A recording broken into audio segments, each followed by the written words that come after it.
Welcome to JGL Law for You. This podcast is sponsored by Greenwald and Laake, a suburban Maryland law firm that has been representing clients throughout the D.C. metropolitan area and across the country for close to 50 years. JGL Law for You is a podcast by lawyers, but not for lawyers only. On JGL Law for You, we will bring you up close and personal with our lawyers and some special guests who will be discussing how to navigate the many legal processes, the developments in the law, other current events, and how they may affect you, your family, or your business. Today, we are talking with Andrea Lopes. Andrea has a master's degree in social work and is a certified life coach. She has over 25 years of mental health experience as a psychotherapist. Her strong belief in mind, body, and spirit connection throughout her professional career inspired her to open Flourish Counseling and Wellness Center in Olney, Maryland, back in November of 2017. And it sounds like if anybody is around to talk to us about the mental health issues that a wide swath of the public are experiencing now, Andrea, it's you. Welcome aboard. Thank you. Thank you for having me. Excellent. We're glad that you're here. So let's start at the ground floor and work our way up a little bit. Tell us, what exactly is Flourish Counseling and Wellness? What does that mean? Okay. So, David, as I've had a very long mental health history in working in the mental health field, primarily as a psychotherapist and also working in hospital settings. And over those years, I found that while people were making progress, that the more I tuned into the whole mind and body connection and implemented different techniques and services that incorporated mind-body technique, I saw that my clients were making significant progress faster. And I just became more and more interested. So in November 2017 is when I opened Flourish. And what we do is we are a holistic center. We primarily specialize in mental health, but we look at the whole picture. So while we do have psychotherapy, we do have medication management, we also offer other services such as acupuncture, massage. We offer nutritional counseling, mindfulness programs, and life and health coaching. So we've incorporated some of these other modalities that, you know, in some cases, a patient may not need medication. They may respond well to acupuncture or, to yoga. So I brought these different modalities together under one roof so we can work with clients to see, what is the best treatment for them. I see. So it's sort of like, for those of us on the outside looking in here, sort of like multiple spokes, I guess, on the mental health wheel. Exactly. All right. So let's dig into some topical things if we can, Andrea, for a couple of minutes. Let's obviously one of the things that's on everybody's minds these days, and that's the pandemic and how it's affected us as a population, individuals, and so forth. So what I'd like to do first is talk to you a little bit about what you're seeing in terms of issues that people are dealing with. Let's start with kids, younger kids 18 under, that are dealing with the directly resultant from the pandemic and being locked in and away from school and away from their peers. Mm-hmm.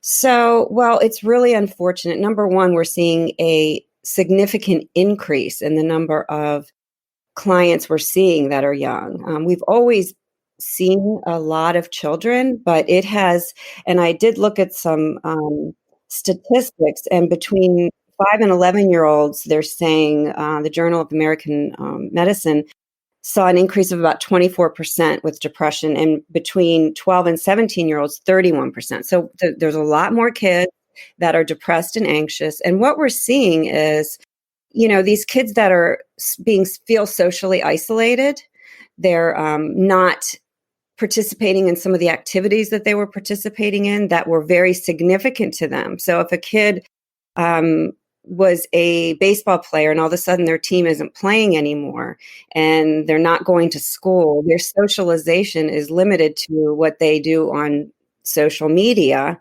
which we know can be very detrimental as well. People are, what we see the kids saying is coming in and saying, I'm being left out. I see that some kids are going out. My parents won't let me go out and do that, but I see who is. So there's that feeling left out. There's also a significant increase in financial stress in families. So there's more fighting in the families, and the kids are feeling their parents' anxiety. So there's a lot going on. Now, do you see any kids who are in families where there are single parent homes? Dad is here, mom is there, or one parent lives in a different place, either due to separation or divorce? Yes, we do see that a lot. And what are you seeing in terms of issues, if anything, that's different with regard to those kids? Well, I know what I've heard, and what my therapists have told me is that there are times when one parent, when they're at home, the parent is very, very cautious and very strict and limiting, and they go to the other family, whereas that parent maybe have a totally different view on it. And so it's causing friction, and in some cases, I know I've talked to families where the child doesn't want to go to one home anymore. Yeah, and in my world, obviously the divorce lawyer world, that raises a lot of potential areas of conflict between the parents, and of course, who's right in the middle of it? It's your client who at mom's house is allowed to have kids over to watch movies, but at dad's house, has to put hand sanitizer every time she goes from one room to the next, kind of, right? Exactly. I just had a call yesterday from a mom who that's the big issue, and she feels so her daughter hasn't been coming to her home. She's been staying with the dad, and he hasn't been on top of her about school. She doesn't feel like, this is, of course, as you know, as an attorney, I'm hearing one side, but sure, she's concerned about what her daughter's eating, how she's not engaged in anything outside of the computer, that her schoolwork's not getting done. So then that affects the child's mental health. It affects the more conflict between the two parents. Raises anxiety levels, I presume, for everybody involved, and raises the conflict, right, as you said, between mom and dad, right? So, so now let's toggle to the older portion of the population, adults, and what kind of issues have you seen, either that have exacerbated or new or different since March, April of 2020? Well, I think the thing that has really been the most difficult for me is the single kind of older people that have been really alone this whole time. Either they have a pre-existing condition, so and they're not living with anyone. So older people, whether they're middle-aged, older, or even some younger people, when you're living alone and you're working at home and you're not getting any human contact other than Zoom, it's creating a lot of significant depression. Loneliness, we know, in isolation is very detrimental to our well-being. So that is one of the most concerning things. Let's make me an example here. I come in, I live by myself. I'm used to working in an office setting. And now all of a sudden, my office is my kitchen, and my entertainment is my kitchen, and where I talk to people is my kitchen. Mm-hmm. And I'm starting to feel like I just can't take it anymore, right? I don't know what to do. I'm not talking to anybody live. I'm not seeing anyone. My kids are grown. My ex-wife doesn't speak with me. How do you help me or someone like me?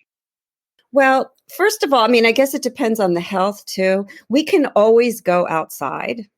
And this is one thing that I discovered the other day on my own as I was sitting outside. I thought there's so much change in the world now that and change is grief too. We feel loss and grief when things change, because grief is change we don't want. So when this happened, nobody wants this. So we're grieving it. But the one thing I found when I was sitting outside and I was listening to the birds and I was looking at the sun, I was like, this is constant. This never changes. From when I was a child, it's all sounded the same and looked the same. So I really talk to my clients about, you can get outside and you can do some safe things outside with people, whether that's bundling up and taking a walk, going to meet at the park. So I'm encouraging people to do the best they can to at least get outside, because we know that's healthy. And then even though the virtual relationships aren't as significant and don't give us everything we need, they do meet some needs. So trying to encourage people, if they really don't have a support network now, reach out, go on Meetup, find some hobbies that you can engage in. So, really encouraging, and then also learning to tolerate being alone. So there's a lot of different ways that we can go in and support people and teach them how to manage this time. Okay. Now, let's go to category 3, since I'm a lawyer, so I'm an outline guy, right?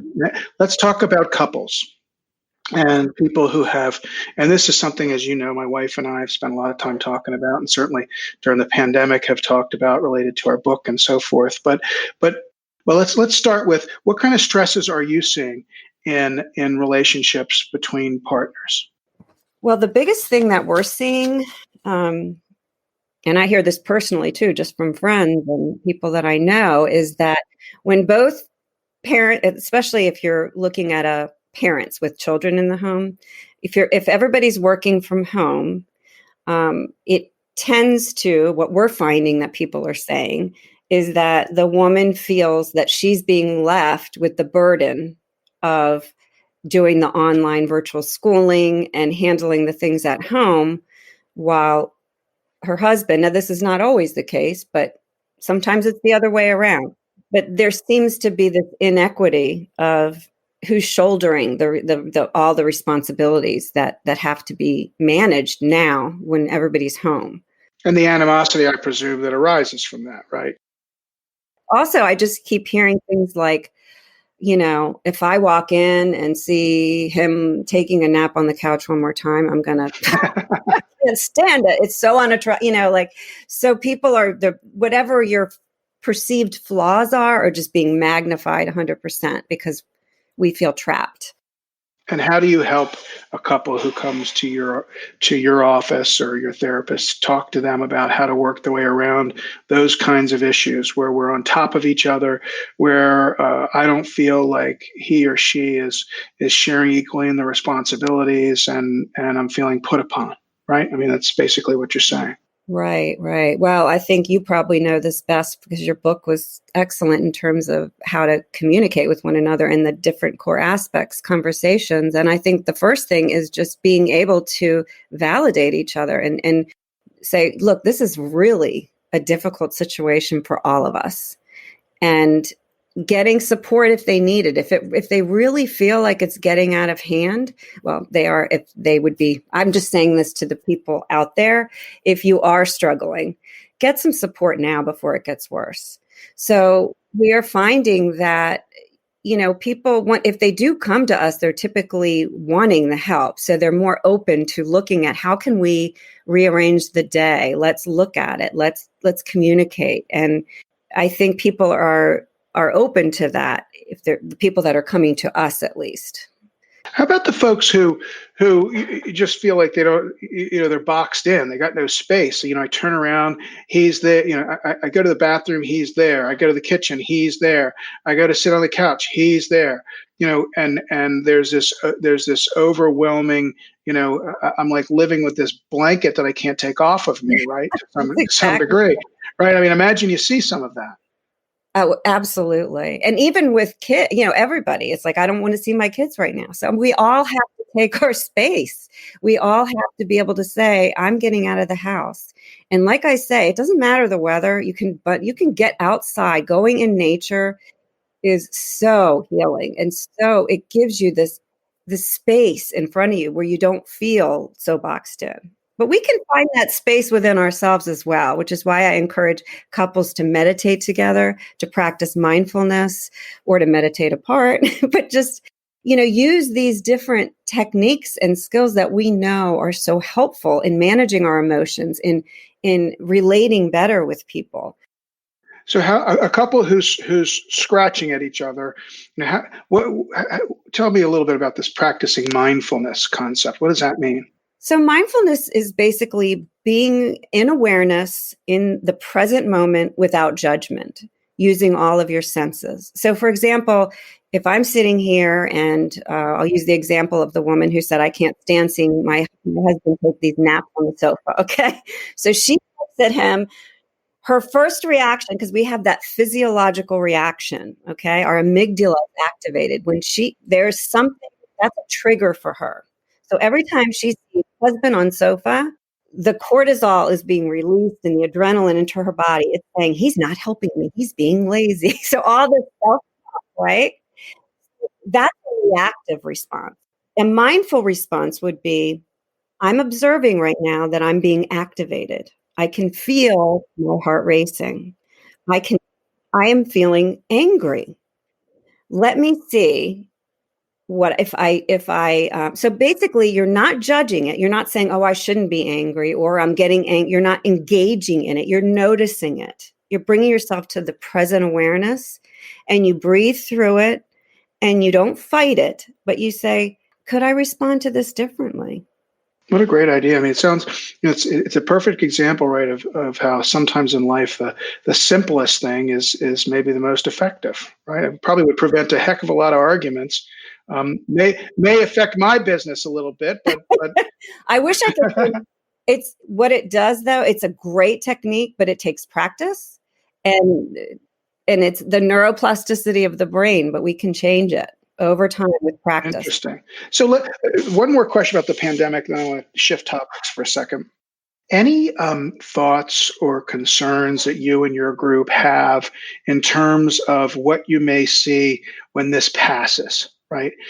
People are back to work every day. People are back in their cars, back in their offices, or wherever they go from 9 to 5 or thereabouts, and back in bars and restaurants and movie theaters and games. Do you perceive there to be any significant anxiety or any other emotional responses coming when those gates start to open? Yeah, I think I can actually foresee some negatives, but also some positives. So on the negative side, a lot of people are experiencing trauma, from this. And whether that's like financial trauma, and the result of that, maybe trauma from having a family member very sick from the virus or pass away. So I think that people are going to be more hyper vigilant when they're out, possibly even afraid of catching something else. So I think we're going to see some of that, some anxiety from that, some trauma response, as well as on the flip side, I think maybe people will appreciate physical presence with others. So I think maybe that's gonna kind of, we're gonna maybe appreciate it a little bit more in the beginning. Hopefully that will last. But my concern is definitely, especially people with obsessive compulsive disorder, that they have said to us, well, I've been preparing for this my whole life, like this whole fear of getting sick, fear of germs. So I'm concerned about children and how they're going to be affected by this with increased anxiety, and maybe some kids that have missed out on some key socialization time. That's another piece. If a small child has missed a whole year of school and socializing, that can be significant. I imagine that would be difficult with peer relationships and going back and how things may have changed over the year. Okay, so in terms of your practice and working with legal professionals, I know that comes up on occasion with some regularity with you folks. So let's first talk about what circumstances have you had to work with lawyers?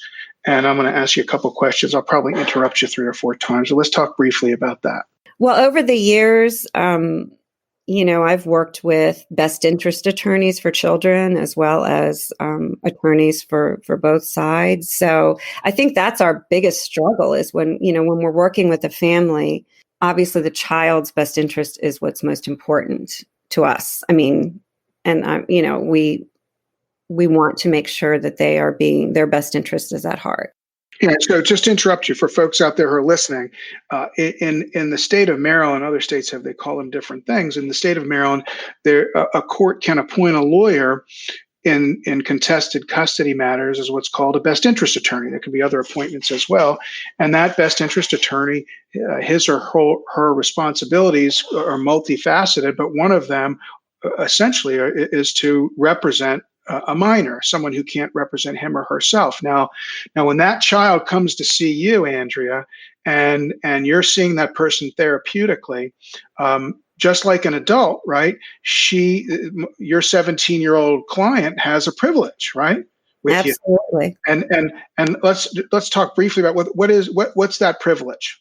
Well, the privilege is, you mean the confidentiality? Yeah. That we cannot disclose anything that minor or whatever age discusses with us in therapy unless we are concerned about their safety, their physical safety, unless they've reported some type of abuse, or if we're concerned that they may harm someone else. So.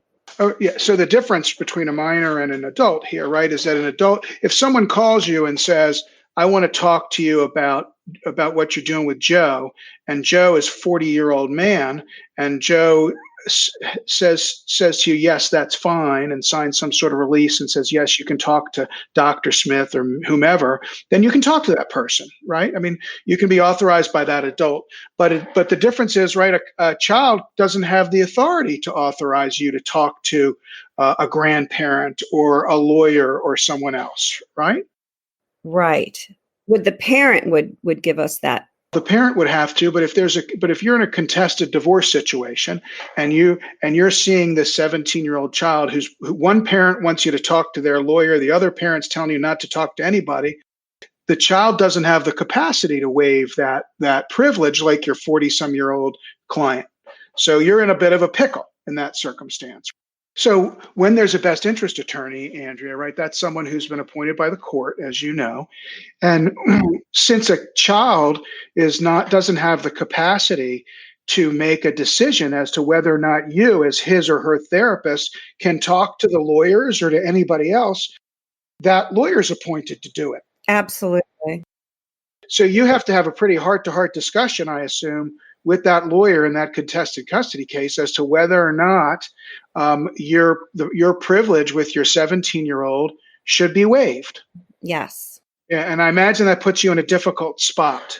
It does. It really does. But I will say, I think that as much as therapists don't like to have to be involved with attorneys, I think that we do feel better when there is also a best interest attorney for the child. Gives you a little coverage, I presume. The funny thing about that, of course, is that no therapist likes to talk to lawyers, right? You know that as well. And my wife doesn't like to talk to any lawyer other than me, and it's rare that she wants to talk to me. I have to finagle things. But so let me just ask you one other question on this line, which is when you have this circumstance arise, and obviously, one lawyer wants to hear what you have to say. The other lawyer says you shouldn't be talking, and the best interest attorney has to make that decision. Do you talk to your 17-year-old client about, here's what's going on? I have to decide whether, what we've been talking about is something that we can talk to the lawyers and maybe your parents will know about, or do you not have that discussion? Oh, absolutely. I do, because I think that you also need to help them be prepared that if this is brought up, because they often will say, well, I don't want my father to know that I don't really want to be with him. But so you have to work with them and help them communicate these things and, keep them feeling safe. And I imagine there's some times when you think it's important that privilege should not be waived for whatever reason. Absolutely. And times when you think that it's a good idea that it ought to be waived for one reason or another. There's so many different factors, the stability of the parents, to hear it, the child's mental health stability, the age. And the risk to your relationship, right? The relationship is the biggest thing. Yep.